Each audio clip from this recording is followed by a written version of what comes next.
Nothing will resist him. Nothing will stand in his way. When the great one arises and he speaks his word, his law, God speaks King from the of heavens. Judah came Nebuchadnezzar, king of Babylon, unto Jerusalem and besieged it. And the Lord gave Jehoiakim, king of Judah, into his hand, with part of the vessels of the house of God, which were carried into the land of Shinar to the house of his God. And he brought the vessels into the treasure house of his God. And the king spake unto Aspenaz, the master of the eunuchs, that he should bring certain of the children of Israel, of the king's seed and of the princes, children in whom was no blemish, but well favored, and skillful in all wisdom, and cunning in knowledge, and understanding science, and such as had the ability in them to stand in the presence in the king's palace, and of whom they might teach the learning and the tongue of the Chaldeans. And the king appointed them a daily provision of the king's meat and of wine which he drank, so nourishing them 3 years, that at the end thereof they might stand before the king. I think I'll stop at verse 6. Verse 6. And among these were children of Judah: Daniel, Hananiah, Mishael, and Azariah. Nebuchadnezzar was such a great monarch of stature. It's quite a character to be considered seriously, in that he pioneered the concept of globalization. The context of every president most often is the influence that he wields in the midst of the territories under which his political power has recognition. But Nebuchadnezzar was a greater feature and figure than just a president of a nation. There were nations that were under him. There were kings that were under him. He had a wonderful administrative structure that extended the frontiers of his influence to continents. So, for instance, if Nebuchadnezzar was feasting, if he feasts, his celebrations will last months, and it will be celebrations across continents. Meanwhile, you need to understand that when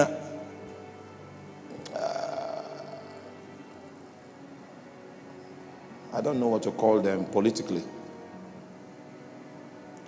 when the engineers of our current social architecture began to conceive the vision of globalization, they found out that so much infrastructure was needed to create the framework to realize the dream of making the world a global village. Are you still with me? At any point in time I notice you are not understanding, I will reduce the syllabus.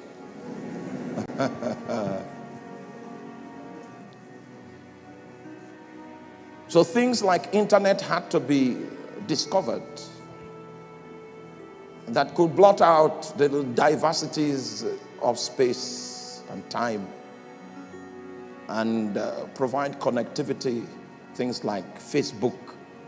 You can interact with people without meeting them physically because of the potential of the internet and social media. All of these infrastructures were needed to really actualize the dream of making the world a global village. And all of these infrastructures were not there when Nebuchadnezzar was the king of nations. I don't have time to dribble this man. He is an icon in scripture. And among men, you know, our God is called the King of Kings, but among men, someone was able to approximate the idea of the King of Kings. And he was Nebuchadnezzar. When Nebuchadnezzar marches with his army on your ground, you have need to intercede. Because even their arrows alone can blot out the light of the sun. He was such a man that kings ran errands for. His glory was so vast that he likened himself to the very person of the God of heaven. But I want to show you the secret of his strength.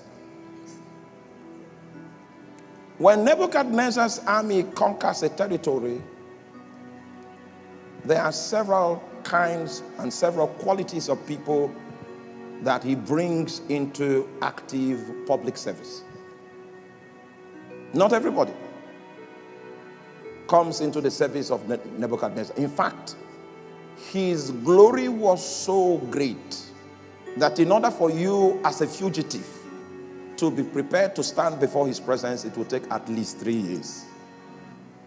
First of all, you would need to be taught the language of the Chaldeans, which was like the official language of the world in those days. I don't have time to take you into Bible history. Just the way English is not your mother tongue, but many of us are more fluent in English language than some people that grew up in Liverpool. That's the influence of the vision of a King of Kings. When a King of Kings comes into your territory, what he does is that he deculturizes you. He makes you forget that you are from Cape Coast. He makes you forget that you are Ewe. Gives you a new language, gives you a new name, causes your mindset to shift so that you put on a new identity. Such was the influence of Nebuchadnezzar. And it came to pass. Now the great Judah, the beloved of God, because of iniquity, lost their covering. And it was Jehovah himself that gave them up to Nebuchadnezzar. You know, in these days of grace, there is a superlative emphasis on a grace that is not amazing. Such grace that looks like license to indulgence, license to trespass. Such grace that is a weapon that people use against the actualization of God's dream. In this day of such strange grace, we undermine many things that are attributed to the administration and the workings of the kingdom of God.